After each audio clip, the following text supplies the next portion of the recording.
Ladies and gentlemen, welcome to The Right Time, a Wave original. My name is Bomani Jones. Thanks for listening wherever you get this podcast. Thanks for watching us on YouTube. Subscribe, like, rate us, review us, give us 5 stars. You only give us 4 stars. I'm inclined to believe you are a hater. And it is that time of week where we have a guest join us, coming to us live from Yahoo Sports, covering the NFL. Nate Tice, what's going on? Not too much. Happy to be here. Happy to talk a little bit of week one. No more hypotheticals. No more preseason tape. No more, this is what this guy did in college. So, great to be here. All that stuff that over here we refuse to do. You people over here who live in this full-on football world, like the thing about like covering basketball, you basically take the summer off. Y'all get no time off. People can't get enough of y'all talking about football, whatever way it possibly comes. It's a whole month of list shows, and those shows become big. Like those shows get you yelled at. And then takes, it's like top 10 offenses. I just want to talk about some offenses. Nope, get yelled at about that. And then you see the basketball people and they're like, it's an international tournament. These are fun players, aren't they? Like, I know. Even when the 2 months that are supposed to be off turn into, superlative season, everyone debating and yelling. But yeah, you're right. Preseason tape gets extrapolated too. That becomes a whole thing. Fantasy people planting flags saying this guy's all pro already. Oh, I try to take little things, but it's you go out there and people are just proclamations everywhere. I refuse to watch any of it. I refuse to engage. I just know this is not going to be a win. No Hall of Fame game for Bo. Hell no, man. I'm going to throw something out here right fast for the people who watch this on YouTube, and for those of you who listen on audio, perhaps you will find this to be a humorous and entertaining thing.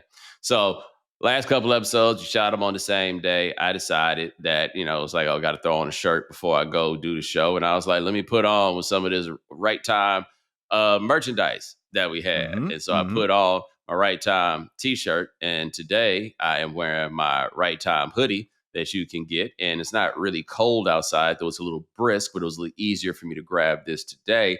And part of why I'm grabbing this is just so you guys on YouTube know, yes, I saw your comments about my shirt being wrinkled. Number one, you were really right. I didn't quite realize how wrinkled it was. Perhaps I could have done something about it, but there's something about ironing to be in my house.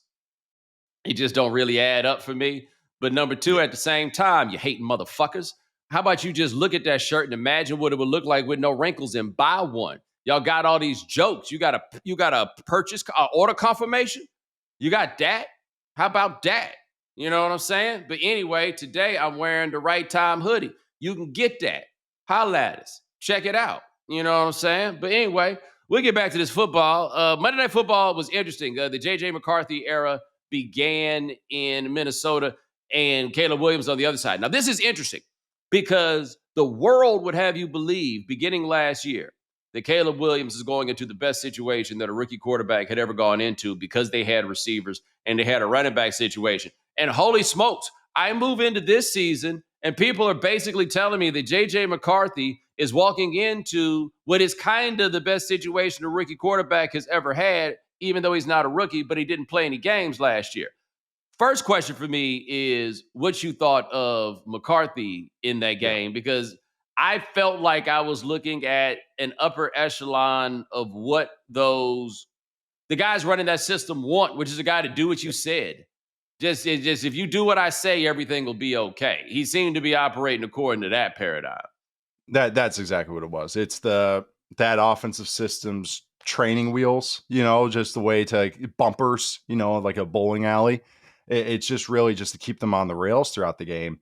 And you see, the game script, or at least a game plan for the Vikings and Kevin O'Connell was first, second down, run, third down. Hopefully we have a 3rd and 5 and throw the ball. Like, it was very basic. There's a ton of play actions. There's a ton of stuff on the move. But where the appeal of McCarthy was, at least like in theory when they drafted him, was, he's a pretty good athlete. So even if he's like Kirk Cousins as a thrower, we can maybe do some run stuff. We can do some zone reads. And we saw the rushing touchdown. So like that was the appeal of J.J. McCarthy. But that first half was rough. You could tell it was moving fast for him. The Bears defense is pretty good. But I thought, you mentioned the situation stuff and you mentioned all the pass catchers and everything. And I thought last year, that's why I thought I was going crazy when people were saying that about the Bears, was, we're still okay with this offensive line? Like that was okay. But then on the flip side, I actually had been saying this summer, I was like, well, yeah, McCarthy is dropped into one of the best situations possible outside the left tackle because Darrisaw's hurt right now. But they added 3 new offensive linemen who all looked pretty good last night. Ryan Kelly, Will Fries, and Donovan Jackson from Ohio State in the first round, who had some good moments last night. Kevin O'Connell still calling plays. So yeah, it is a great situation. I thought the best part about the Vikings game last night was the run game. And that's also to help out the young quarterback.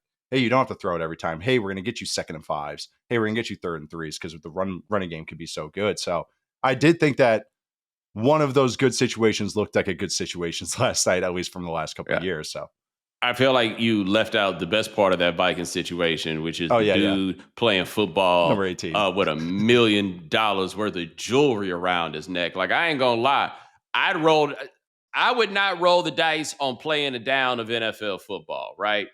But somebody out there is saying to himself, I can get down there and get that chain and get off the field before anybody sees what time it is. Like you got to have actual security if you're going to do that. Only the quarterback need to be wearing a chain like that because the quarterback has actual security. Like, he has 5 security guards in front of him. Justin Jefferson, I could not believe that. Like, you out here doing something with that chain on. Also, like, every time they showed him lined up, like, when they do the close camera view, that thing was just glistening. Yes. It was just, I'm sure the camera guy's like, oh, dang it. Zoom out. Too bright, too bright. No, too shiny. I don't know how guys do that. Like, Prime did that back in the 90s. And I always thought that was insane. And that was just, but it was never a chain like no. this. It was just the one gold chain, right? Right. He would just do the one gold chain, right? I always thought and that was insane back then. Like, he was one of the first guys to do it. Then more guys did it, throughout the aughts and stuff. But now Lamar's got the grill mouthpiece. Like, these guys, and that stuff's real.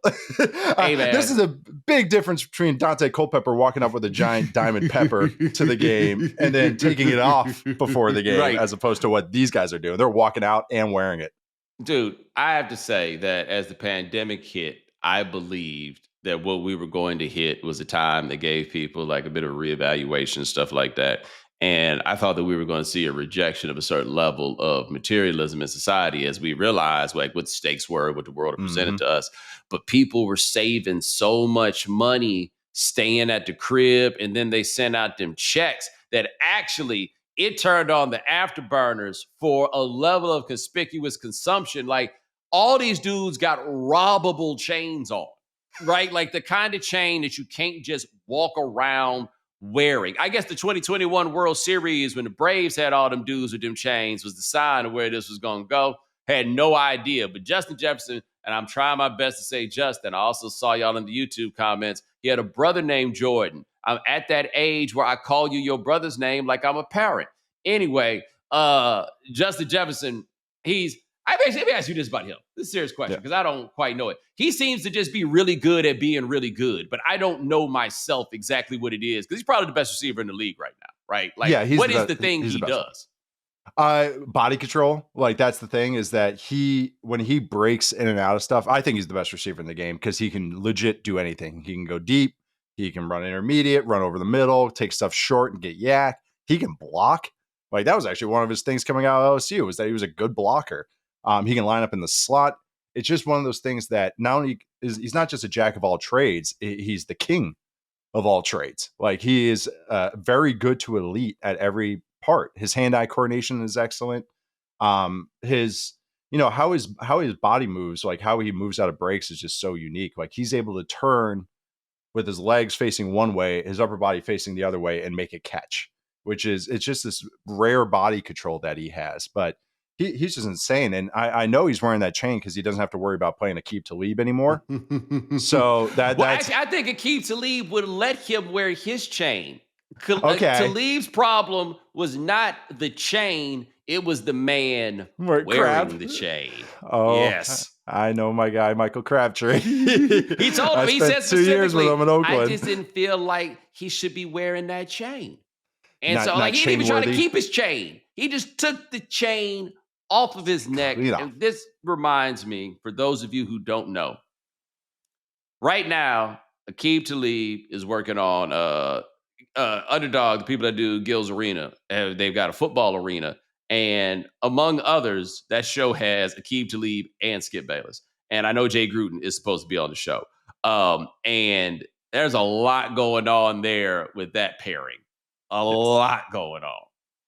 Yes, because the Jay and John Gruden, because they're both huge personalities.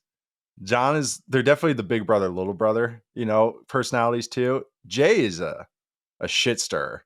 Jay is say just like, whatever comes to his mind. He tweets whatever comes to his mind. He doesn't care about like going at him and RG3 were going at it.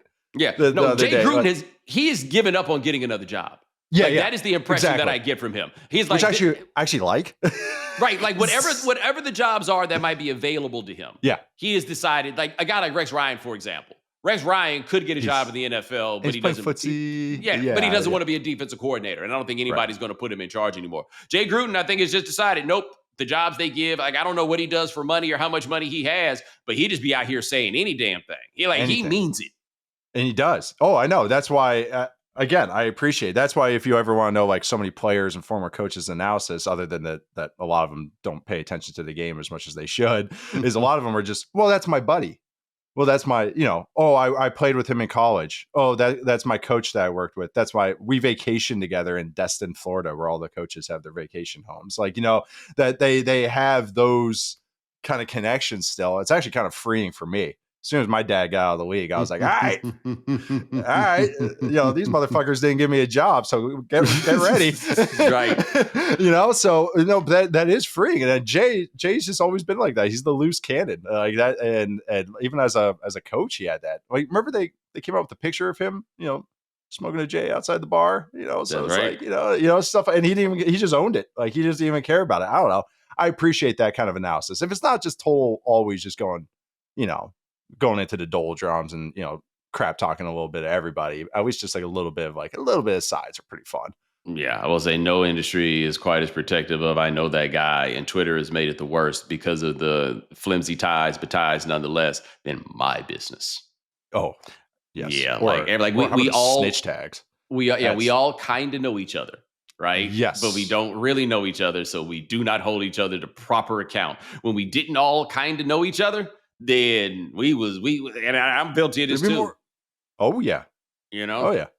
I'm pretty safe on mine or on my show where I was like, he's not going to listen to this show. All right. No, ain't nothing safe for me, big dog. There's people making an industry out here hawking my shit just to see if something go wrong. But I'll bring it back to the football. That same game. Caleb Williams. I read, I've told people before, I think Tyler Dunn's newsletter is really, really good. Like, shockingly thorough to be a newsletter. It feels more like a magazine than anything else. And buddy, they brought the hammer down on the Caleb Williams era. On the Bears in general, though I think Ryan Poles, the general manager, is probably one that catches it the worst. It did feel like a lot of scorned people were offering up their information, but the particulars on Caleb Williams as a figure in the facility and in the locker room, I don't think we can leave alone for now. What I did find to be interesting, though, was their expression that he didn't seem to be one who listened too much or took too kindly to coaching. But number two, what seemed to be very clear was he was dropping back and didn't know what it was that he was looking at. Like, I did not realize he took 68 sacks last season. And I am a firm believer of the Aaron Schatz theory. Sacks are a quarterback statistic. You took 68 stats, and you go look at just about any quarterback and go look at their stats every year. The numbers are going to be clustered. They're going to be the same, right? Those lines aren't always bad. No, some guys just take a long time to throw. He takes a long time to throw. I heard people say they thought that he looked very good in the first half, and then he looked worse in the second half. I did not think he looked very good in the first half. I thought it looked like he was dropping back and checking down a lot and not realizing some of the things that may have been available down the field. And then in the second half, Brian Flores decided to be like, all right, enough fucking around, and decided to get into his head. But I don't know how much cause there is for optimism with where the Caleb Williams experience is going to go. And I'm also not sure if they're coaching to what he does best, but I have a hard time believing Ben Johnson, with his big brain, would be so locked into what he's doing to not try to make some level of adaptation to the quarterback that he has. Yeah, and that's what I've been curious to see. This is where I know I joked about the preseason stuff that I was trying to like extrapolate from. All right, what did I see in the preseason? All right, now what I see in week one.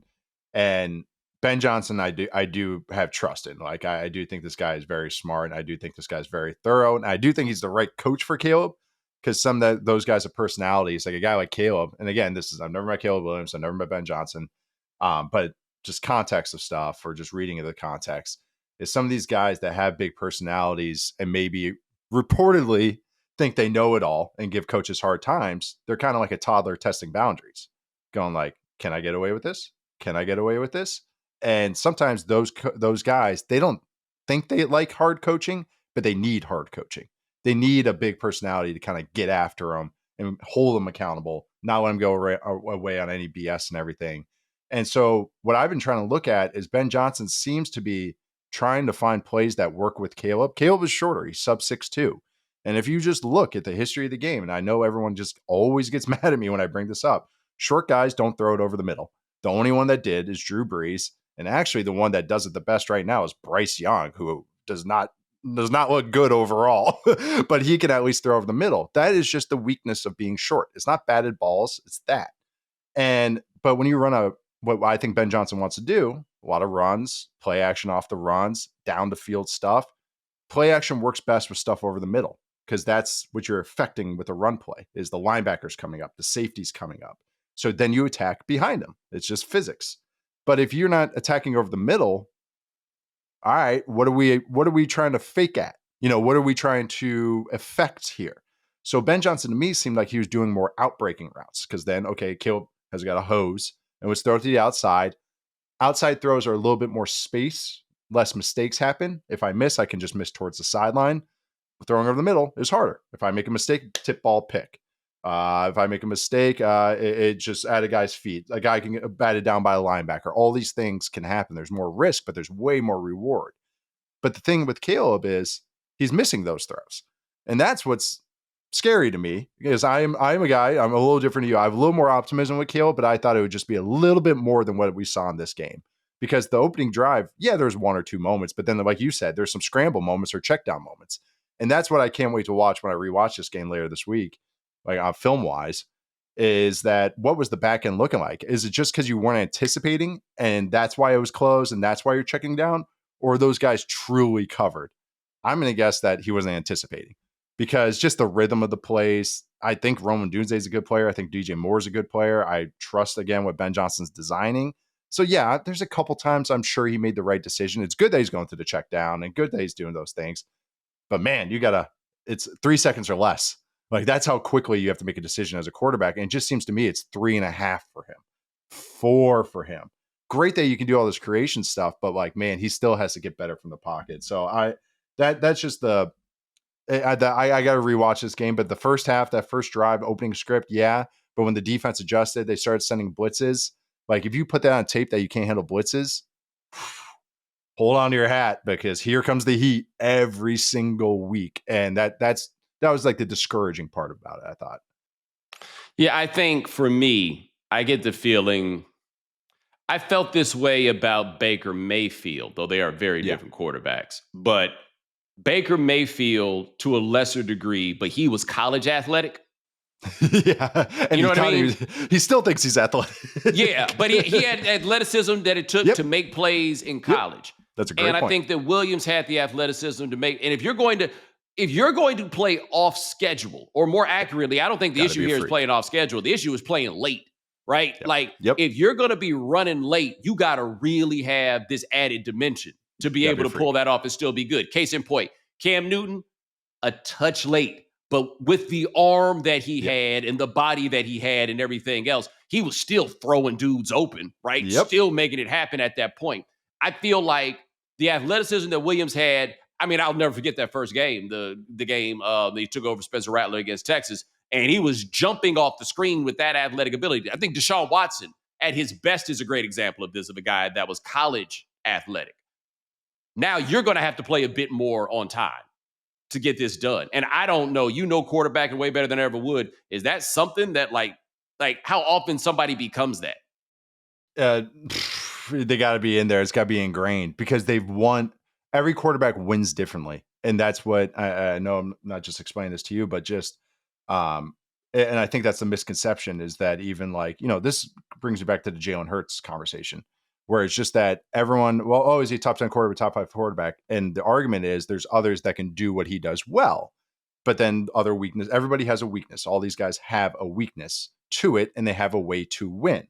And the fact that Caleb so far in 5 years I've watched him has been winning the exact same way. And then he comes into his second year as the pros trying to win the same way. That is a little scary. They can get better though. Like I do think you can get better, but the thing is he's always going to have this in the back of his head. This is my, I call it the freak conundrum, like not conundrum, but like the freak threshold. Like if you're going to win that way, you have to be big or you have to be fast or you have to have an arm because that's where traits come into play. That's where size and arm strength. And like you said, Cam Newton would be a second lane and have that elongated motion. Doesn't matter. He had a hose. Boom. Hit it right out there. A guy I always bring up when I'm on the show, Dante Culpepper. Okay, he was very accurate, but he could be a little late sometimes. Guess what? He's 260 running a 4.6. So it didn't matter. He could shed a sack and create a play off that. That's where traits come in. This is the Shedeur Sanders argument as well. Why I was low on Shedeur, why saw him not take a hold of any reps is because he wasn't very big, didn't have a very strong arm, and wasn't very athletic.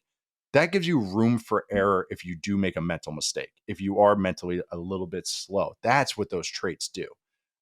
Purdy can play like Purdy because he has Shanahan who's letting him get rid of the ball right away. Same with guys like Goff. Those guys have to play on time. So I do think Caleb will speed it up, but it is a little worrisome that this is still just in his moment or still in his kind of head to play this way if the first read isn't perfectly open. And then he wants to progress. There's times where I see him moving and progressing, but he's not shortcutting anything. And that's the next step to NFL quarterback play is yes, technically plays go 1 to 2 to 3 to 4 to 5 sometimes, but really it's I shortcut it to the 3 because I know it's cover 2 and I have to get to the backside dig, or it's cover 3 and I know they're doing this, and that, so I have to get to this route. Like that's what the advanced guys do. Watch freaking Matthew Stafford play this weekend and watch him shortcut everything. And last thing though, tying in with Baker, Caleb also throws the ball way too hard. He's got to tempo that stuff down. And he's that guy. He's Sean Dunston. Oh my God. And that's what Baker does too. They throw everything one speed as hard as they freaking can. Penix is like this as well.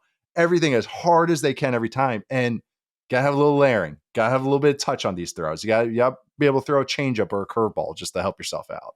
So it's funny you put Penix in there because I was just about to say, short guy behavior. Kyler Murray on the same list. He's pumping. He's firing. He's throwing some pepper every time. Baseball player.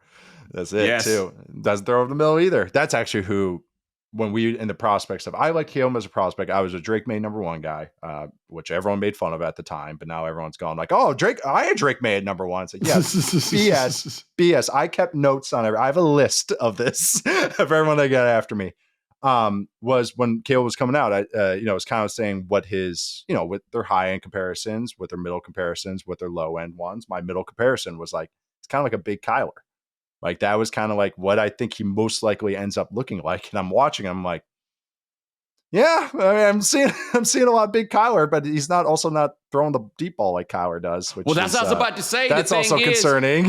Like, here's the problem. Big Kyler is like John Elway. Like Big Kyler is like the greatest quarterback that you've ever had. But I still say what makes Kyler Murray not good, or that's not fair, but not what we want him to be, doesn't feel like size problems. He gets all the stuff. Like he is so fast, his arm is so strong, all of that, right? There's just something there. He can be a second lead on stuff. Yep. I'm a Kyler sympathizer. Because he wants to be a real boy. Like he wants to be a real quarterback, and it's just like this weekend's game was frustrating. If you're down on Kyler, this would be a good one to rewatch back. But it was one of those where it's just like he can't just always just have a consistent game where he does it all perfect. He'll have a drive or a half where it's like there's a quarterback right there, and then he takes a sack in the red zone, or takes a sack to put on third down to knock you out field goal range, and you're like, Come on, Kyler. I need you, buddy. Yeah. Well, I tell you this right fast before we go to break, and I don't know if I can do this without us just going on and on about it, but I'll try to do this. If there is a guy who has the physical traits to buy being just a little bit late, like he's often late, it happens it just doesn't matter because sending extra rushers don't matter because they bounce off of him like there's a force field. That would be number 17 in Buffalo. Oh, yeah. He can buy all the time in the world. Like watching through the years, we just kind of, you're not bringing them down with number 34. Right? Right. Yeah, 34. It better be 58. Yeah, number 22. 72. And not one of these guys that wants to be cool and wear a little man number being a big man. That's not who it's going to take to bring him down. Number 73 is going to have to come in there and get something done. Insane, isn't he? Like, I can't believe it. Like, where do you have him, like, I mean, we probably have, you have a little bit before me, but like we have overlap a lot of our football timelines. Like, it's first of all, right? It's the biggest bet that anybody has ever cashed in the history of the NFL. Yes. Period. Like this is, and look, it took time. They rode it out. Like he wound up in a great situation for him. And look, people get mad at me when I talk about this, but I think it's undeniably true when you look at the coverage. It really helps when everybody wants it for you.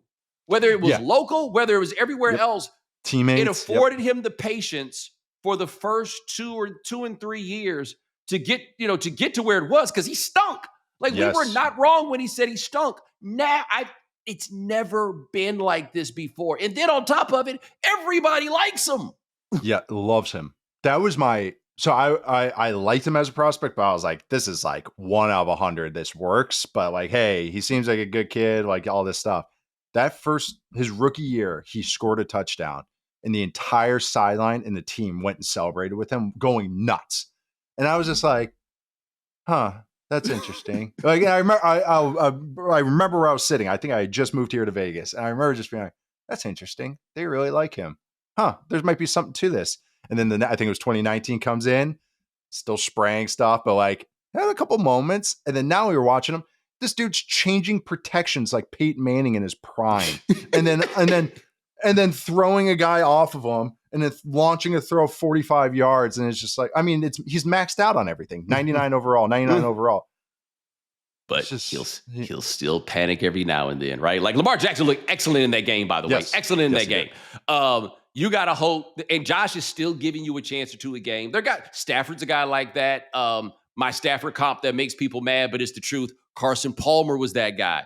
If you take advantage of the chances they'll give you to win the game, you might got a chance, right? Yes. But otherwise, man, it's about to be some hell to pay out here. Or it could go south very quickly if that high wire act hits. But I saw Stafford. Stafford made a throw across the field, and I'm not a Stafford guy. But what he can do. Watch him on Sunday. Woo! Good God, he looked good. That dude doesn't even move, and he's throwing sidearm throws 40 yards on a rope. Like that. Stafford's one of those guys where like all those quarterback guys just kind of like laugh at because it's just like, well, yeah, I can't do that. Like, but he can. He threw a no look seam ball 30 yards down, like 28 yards down the field on a rope as he was getting hit. But as he's getting hit, like he's backwards, he's kind of like, you can't see my feet right now, but they're kind of parallel to the line of scrimmage. And he's flat-footed, getting hit, no looking the linebacker, and then throwing a seam ball 25 yards. If a guy did any one of those things, that's like highlight worthy.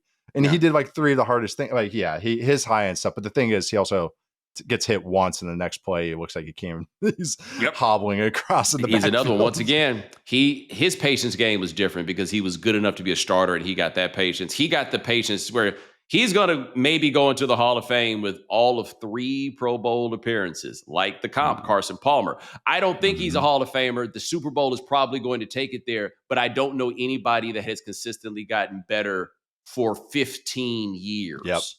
Yep. Yeah. Because this is year 17 for him.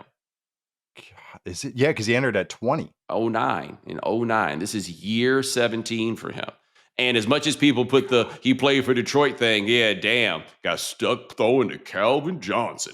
It wasn't. Shoot. Yeah, it wasn't as bad as advertised. But coming up next, we're going to talk about some more of these games, including what in the world is going on with the New York Football Giants. Football is back, and so is your shot at big wins. With DraftKings Pick 6, the official daily fantasy partner of the NFL, your game day instincts can score you real money fast. Here's the play. Just pick more or less on 2 or more player stats, from breakout rookies to elite quarterbacks, and unlock the upside every snap brings. The better your calls, the bigger your payout. And here's the kickoff bonus. New DraftKings customers get $50 in bonus picks with just a $5 entry on your first pick set. This season, play your player instincts. Download the DraftKings Pick 6 app now and use code BOMANI. That's code BOMANI. Play just $5, get $50 in Pick 6 bonus picks. Make the call. Ride the upside. In partnership with DraftKings Pick 6. The crown is yours. Gambling problem? Call 1-800-GAMBLER. Help is available for problem gambling. Call 888-789-7777 or visit ccpg.org in Connecticut. Must be 18 plus. Age and eligibility restrictions vary by jurisdiction. Pick 6 not available everywhere, including New York and Ontario. Void where prohibited. 1 per new customer. Bonus awarded as non-withdrawable Pick 6 bonus picks that expire in 14 days. Limited offer. See terms at pick6.draftkings.com/promos. We are back with Nate Tice.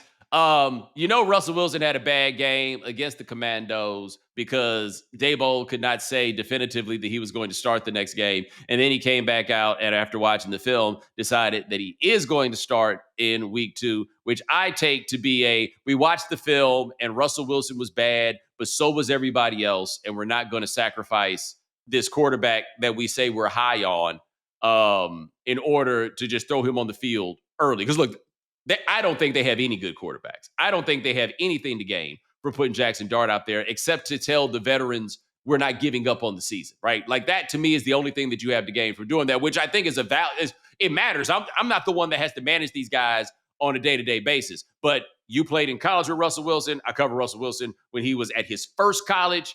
Party's over, guys. Yeah, especially with no O-line. It's just him without an offensive line. It's never going to be pretty. Well, tell me this: best case scenario on Russell Wilson is kind of what you're hoping for Caleb Williams, right? It's like they play. Although Caleb Williams is bigger, they play in similar ways. But also, Russell Wilson is a different caliber of athlete. Russell just so much more of a creative. Like Russ scrambled to launch a 40-yard deep ball. You know what I mean? Like Caleb was scrambling to either run a little bit, but also just throw more line drive underneath stuff. So how they even what they get to is different. That's the thing about Russ. You could take those sacks because the very next play he might be launching a thing 40 yards down the field, and that you can win taking sacks. I'll say this again, but you have to generate explosives, and that's the Caleb conundrum. Caleb right now is playing like a singles and doubles hitter that takes a bunch of strikeouts.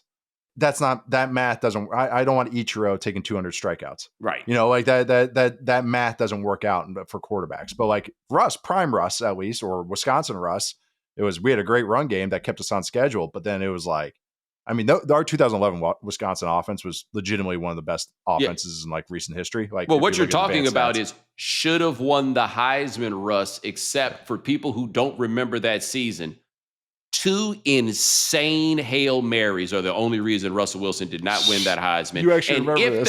If those don't happen, by the way, Russell wins that Heisman and not Robert Griffin, which would make your current life a lot less annoying. Hey, you got another Fox gig. Yeah. Let me tell you, Robert Griffin doesn't win that Heisman. A whole lot of things about life are much different. But Russ didn't even get into the Heisman ceremony. Monte Ball did. That's right. I forgot about that. But no, they had Kirk Cousins threw the crazy one at Michigan State, and Braxton Miller threw the everybody cries because Ohio State finally did something good that year. Hell, it was literally 2 from the 50-yard line Hail Marys in a year where Russell Wilson had something like 37 touchdowns and 4 interceptions, and they went to the Rose Bowl and all of that. He was that guy. I remember I was doing Around the Horn the day that it was announced that he was going to Wisconsin. And it was funny because I went to the studio to do Around the Horn, and who was there but Russell Wilson. Yeah, And I remember the interview. Yeah, because they had, he did one of the shows right beforehand. And so I remember I'm on the call, and most of those guys didn't follow college football on a granular level, certainly not at a level at which they knew what was going on at NC State. And I remember the question was asked on the call. It was like, can they win a national championship? I said, if what you're telling me is Wisconsin needs a quarterback to win a national championship, the answer is get ready. Like, yes, they got the guy. He came in, and how Bielema recruited him. It was one of these things too. Like as a quarterback there, he took 2 throws, and I was like, yeah, I get it, guys. But he came in, and Bielema was genius how he recruited him. The only players he met was the starting offensive line. And so he was like, and Russ is Russ. Russ wants to be the president. And so in his head, he's like, all right, what gets me to the NFL? What are my biggest questions? He was very aware about this. Well, people say I can't throw over an NFL offensive line because I'm so short. All right, let's go behind these big dudes, and I'll prove them all wrong. But that's what Bielema was genius. He was like, hey, you're going to go here. Look at these guys. These guys are all going to the NFL. You can prove it here. Like, watch out. And oh my God, that offense was so sick because even in the back, we were able to redshirt Melvin Gordon because we didn't even need him. Wisconsin was able to redshirt Melvin Gordon. That's how talented we were that year. But yeah, James White, Monty Ball. Monty tied the touchdown record, and James White came in he was great. We should have been Super Bowl MVP. Should have been Super Bowl MVP. At least he got the truck, I think, right? Didn't Tom Brady give him the truck? I should hit up James. He's doing some media stuff too. We have the same agent. I should hit up James. He's a great dude. But no, we actually had 2 NFL receivers that year. Nick Toon, Al Toon's son, and Jared Abbrederis. But it was just one of the, that Michigan State. I can't believe you remember that. The Kirk Cousins Hail Mary is bullshit, by the way. So he scores. They say they ruled it incomplete, or they ruled it that he didn't score. So at first, and then they reviewed it. And the angle that they used was the on the line of scrimmage, camera on the line of scrimmage to see if he broke the plane. It was off angled. It was at the 1 yard line and tilted. It wasn't down the line. And I to this day, I'm like, how? No, that's inconclusive. Nope. Has to be 100% without a doubt. I remember it. And then the Braxton Miller. Oh my God, I can't believe you're bringing it now. These are just wounds, man. These are just one of my favorite. We wanted Bama that year. We were like, hey, we got this year. If JJ Watt came back that year, we were definitely rolling. But yeah, and then we had one of the greatest games ever, that Big Ten championship game against Michigan State. One of my favorite subgenres of content is people mad at things that happened 15 years ago. Oh man, why'd you do that? Happened this morning. You detailed it. You mentioned the names, and that's actually where it hurt. And as the backup quarterback, I'm right there at the line of scrimmage, so I'm watching that throw go up and going, they're not going to catch that, right? They're not going to catch that, right? They're not going to catch that. Right? We just lost. Michigan State Stadium sucks. It's got the bathroom. They have 3 showers for 100 people. It's tight. They have 2 yards of sideline from you to the fans. Oh my God! Yeah, sorry, you just really. I'll make the nice transition for you. Thank you. Are you buying into Jackson Dart? Because I generally have a pretty safe rule: drafted in the 20s. Nope, not for a quarterback. No way. I'm not very high on him. I think he's okay. He kind of has some Heineke to him. Kind of a Heineke plus, kind of a runaround guy. I thought he would talk about taking a second to process. He takes a second to throw. He's got tools. That was one thing. He's a good runner. He's pretty athletic. He's got pretty good arm. His deep ball dies on him a little bit. But it was one of those where everyone's comparing him to Josh Allen and stuff. I'm like, if he was like Josh Allen, he's going top 10. Josh Allen's Josh Allen. The tools were a step down, and Josh Allen was able to win early on because his tools were top of the line. We just laughed about it, 99 overall and everything, even before he figured everything out. No, Dart to me, he's tough. He's going to make some cool plays, but the thing is, everything's just always a count slow. And on plays that he's familiar with a guy that has a lot of reps. So that was my worries. I had a 3rd round grade on him. Okay, take a shot, make him sit. I'm scared of him playing behind that offensive line too, because he takes a lot of sacks. Hey man, these guys need to get something before Malik Neighbors completely loses it. I've never seen a player this young feel this way before. Yeah. I've not. It's been a while. Maybe Keyshawn. But Keyshawn just put that book out and said that, but we did not have the examples of Keyshawn just on the sideline. God, what is going on? And he's like dancing with Jaden Daniels before the game. They're like having fun, like high fiving, and then the game starts. And he looks at his quarterback and he's just like this. I didn't see that either. Look. So he had to deal with like Daniel Jones and everybody else, and what's that boy, Tommy DeVito? He was on the team, right? He got all of that. At some point, New York City seems to be enjoying the idea of Jameis Winston right now. At some point, he's going to get on the field. And I just can't wait to see Brian Daboll's head explode when that happens. With that offensive line. Did you see Daboll's their first red zone play or first play at the goal line? What they did? No, I did not. They ran like a play action. They had an offensive lineman running like a legit route into the back of the end zone. But it was so funny because usually teams do that. Like they set it up for weeks. Hey, this is our big. Hey, we got extra offensive lineman. We have extra offensive lineman. We're going to run the ball. And they did it on the first goal line play of the year. So you could tell like Daboll was really trying to like, a little pizzazz to start the season. And Washington covers it up like a glove. Like, I mean, they just are all over it. So it just looks like the stupidest play. There's an offensive lineman running a 10-yard route trying to juke a DB and he doesn't get it. But that's Daboll's trying to save his job. I did see that play at the goal line. I was at Nick's house and I was like, hey, man. That looked like he was supposed to run a route. He did. It was in the back of the end zone. He ran a route. I mean, I thought I saw him go with his shoulder and then take it back outside. I'm like, no, he's just supposed to be there and be fat.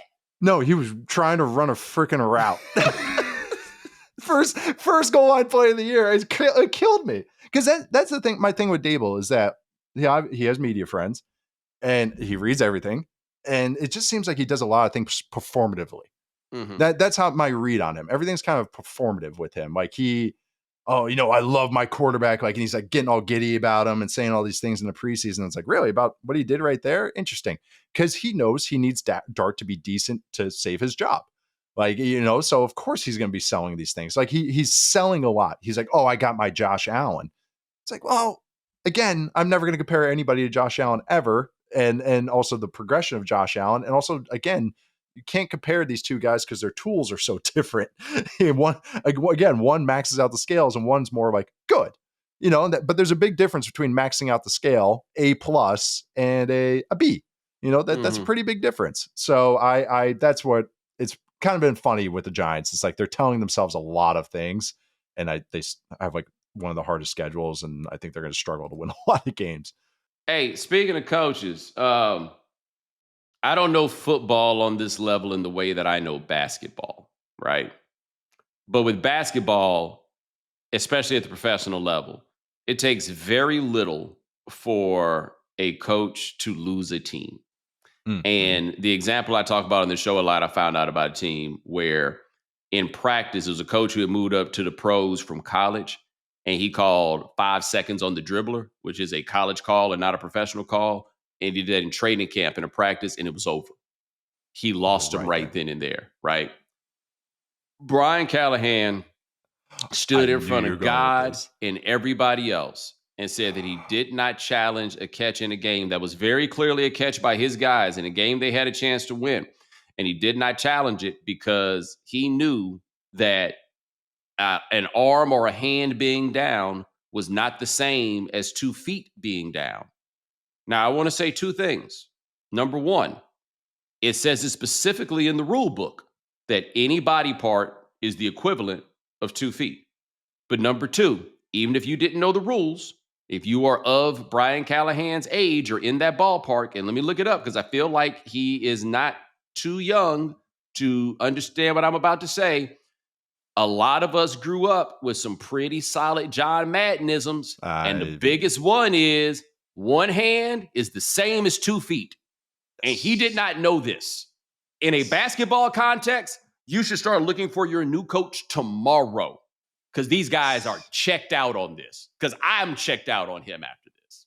Even Cam Ward seemed like he was like, oh my God, what am I dealing with here? Right.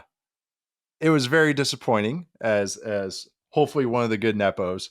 It was it was pretty disappointing, but like that's the point of the upside of a Nepo in theory is, well, they have more exposure, they have more reps at this stuff, they have more, they pick this stuff up at 7. I was spotting footballs and reading scripts from 9 years old on. It's like, and it did help me hearing conversations. You just mentioned the Madden thing.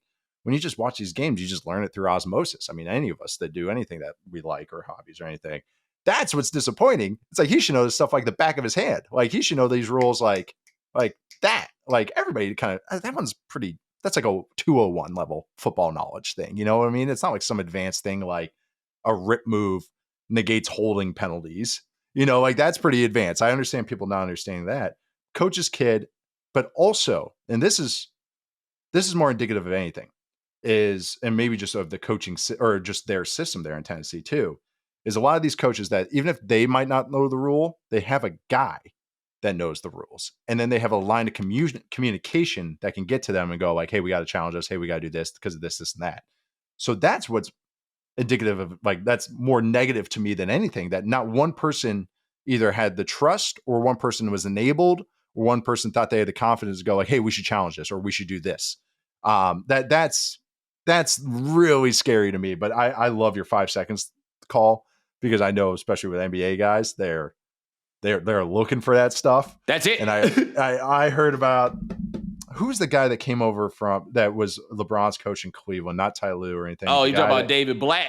Thank you, David Blatt. I heard some stories about that kind of happening too. Same exact kind of thing where he supposed to be a very smart basketball mind, but had some moments where he didn't realize it was the NBA rules. They kind of lost some people some things. But no, I'm glad you brought up the Tennessee thing, because I've just been like, there's no arguing for it. Like there's no justification of it all. And also it makes it worse because he should of all people be a rules genius, savant, because of just like being around the game with his dad on the staff at offensive line coach and Bill Callahan. So yeah, very disappointing and ruining the Nepo name for all of us. I will say this also. I watched a decent bit of that game, watching with all the screens, and I felt like I got a decent look at a lot of the action there. Yeah. I thought their quarterback looked good. I don't care what the numbers said. I thought Cam Ward looked really good. He looked like he was out there for Dolo, but I thought he looked good. I'm a big fan. He's one I liked, and then I usually do a big evaluation, scouting, study on all the top quarterbacks. And he was one after I did that and watched 7 games and looked at numbers and everything. I'm like, this guy's just good. Like, I don't know why we're saying, oh yeah, it's just a bad class, that's why he's going number 1. It's like, no, this guy's like, he's got some stuff to him. I've been comparing him to Rodney Mullen. I don't know what your skateboarding knowledge is, but Rodney Mullen invented the kickflip amongst other tricks. And what was cool about Rodney Mullen was he would do these advanced looking crazy things, but his fundamentals were so good that let him do those crazy things to invent things. And Cam Ward, because he does all the trick shots, and I think some people are maybe misconstruing how he actually plays. Dude is so smart. He's got great timing. He's got great creativity, but it keeps him on time. So he can throw sidearm. He can kind of just do these extra things, but it's to be consistent, which I think is really kind of special. But no, he looked good. He had a couple throws, good process. He took a couple sacks, but it's whatever. It's Denver defense, which might be number 1 defense this year too.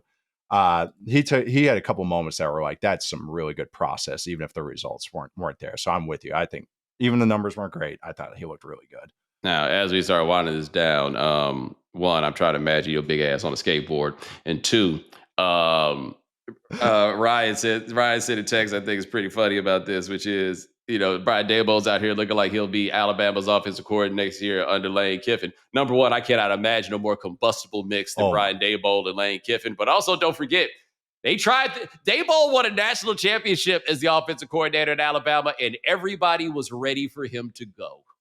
Yes. It was, and meanwhile, he's like, if you would have just started Tua in the first place, like I wanted to, we'd have been just fine. That was a wild season when you really stop and look back on it, what happened there. But no, Daboll be talking crazy to people. Like, you see it during games. And I'm like, You're not tall enough to talk to me like that. Well, no, he's got his big truck. That's right. That's, a big truck that needs 5 steps to get out of. He was a Belichick Saban guy. So it's just like, he thinks that has to be a certain way, but that's guys try to do this for years, be little mini Parcellses. And it was just like setback football of like a decade. Just people, everyone tried to be a Bill Parcells or a Bill Belichick, and it set football back forever. And then none now of the Belichick guys have made it work. Ever. None of them. Ever. Like ever. You can't find In fact, me the one. only one that has is Nick Saban. Yeah. Right. And that's exactly true. I know. And Dimitroff as a GM for the Falcons had like a good run, and that was it. But even his little GMs that went everywhere failed. Like it was everybody. It's everybody. Because it was, so there's a story. I'll wrap up with this for tie this all together. Was somebody asked Dimitroff, and like we had kind of like a Q&A when I was with the Falcons, and they were kind of like, so what? One of the scouts goes like, what is the Patriots system to you? Like, what is the Patriot way? And he kind of just goes, Tom Brady. And now that was 2015, 2014. And now 10 years later, I'm like, yeah, there's an argument. Sure seemed right. Seemed right to me. That's pretty apparent what happened. It just seemed like a really, really good quarterback with a guy that just knew all the rules and was willing to trade back in the draft. That was the Patriot way, it seemed like, for a while. Yeah. Actually, I'll ask this one last thing before we go. What did you think about Aaron Rodgers in week 1? It was fine. He had none of his combustible moments like last year. He's not moving great. I don't think anyone should be surprised with that. But can you play the Jets defense every week? That'll help out. The two of the touchdowns were easy. You know, I say that sitting in my chair in Las Vegas. But same play. It was like a little bootleg play. So it wasn't anything crazy. The third touchdown was a jet sweep to Jonnu Smith. I thought the Steelers offense had some nice moments. He's just got to play like that. Like the thing was last year is he like became, the arm is still there to make some of the throws. But some of the stuff was like, dude, you've had like 200 starts. Well, how do you not know protections? Like he was awful against the blitz and he wasn't helping it out at all. And that was really confusing to me. So I think there is some appeal with like Zach Frazier, the center, and Arthur Smith, the OC, having some personality to go like, hey, we got this and you can do your glory hunting things. So if I had to give it a grade, it was like a B-B. I thought it was a pretty good Aaron Rodgers appearance in 2025. I think that's the nicest way I can put it. Had some nice moments and had none of those moments like that he's had the last couple of years where he's just like dirting things left and right. I'll say the last thing on this, and this has been in the weeds on football, but I don't know if any two people are happier to see each other than Jonnu Smith and Arthur Smith. When each of them found out that the other was available, it's like, it's funny, isn't it? I miss you too. It was in the summer, it was like, Jonnu Smith is the Steelers are trying to trade for Jonnu Smith, and everyone's like, what? Okay.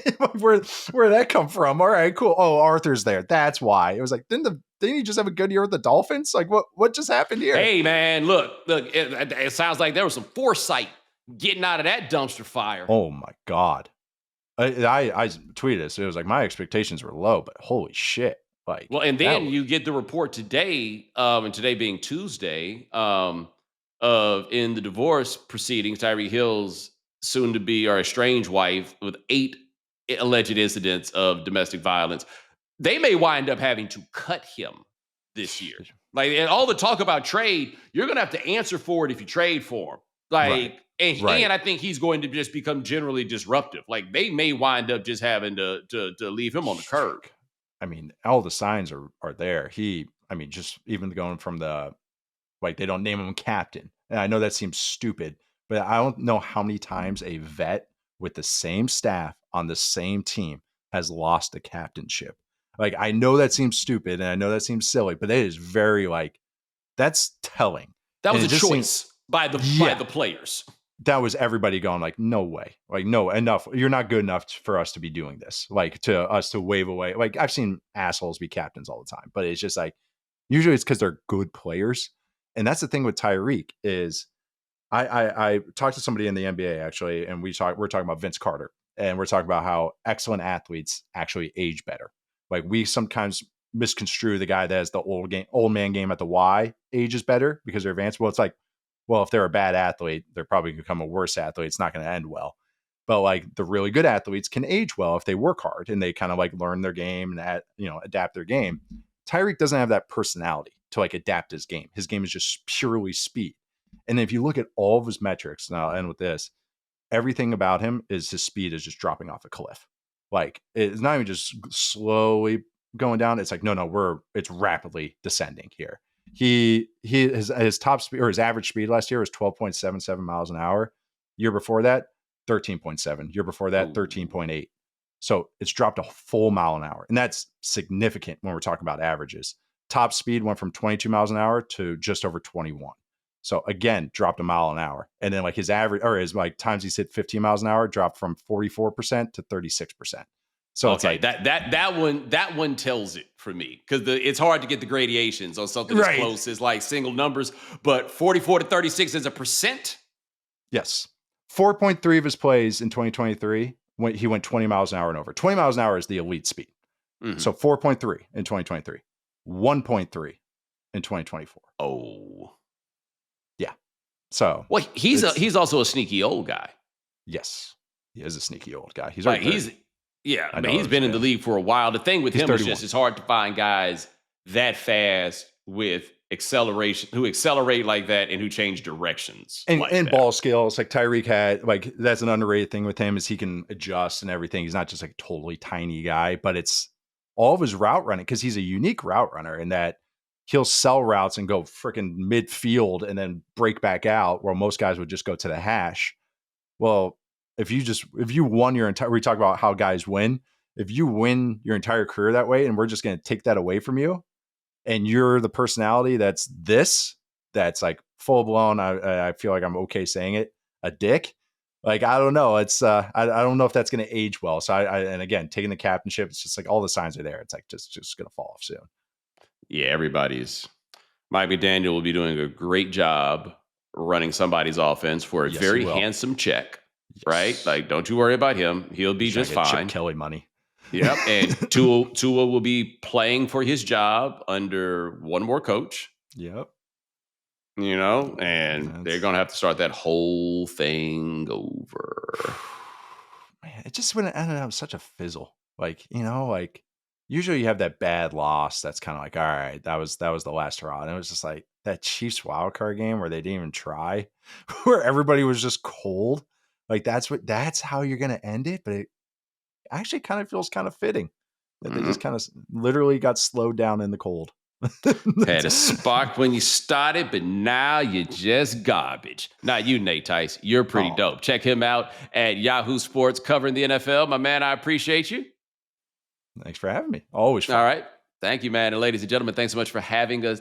Thanks so much for joining us here on The Right Time. We do this multiple times a week now. Ryan Brumley handles everything behind the scenes. Thank you, sir. Remember, follow The Right Time. Subscribe, like, rate us, review us, give us 5 stars. You only give us 4 stars. I'm inclined to believe you are a hater, and we'll talk to you guys in a couple of days. Take it easy.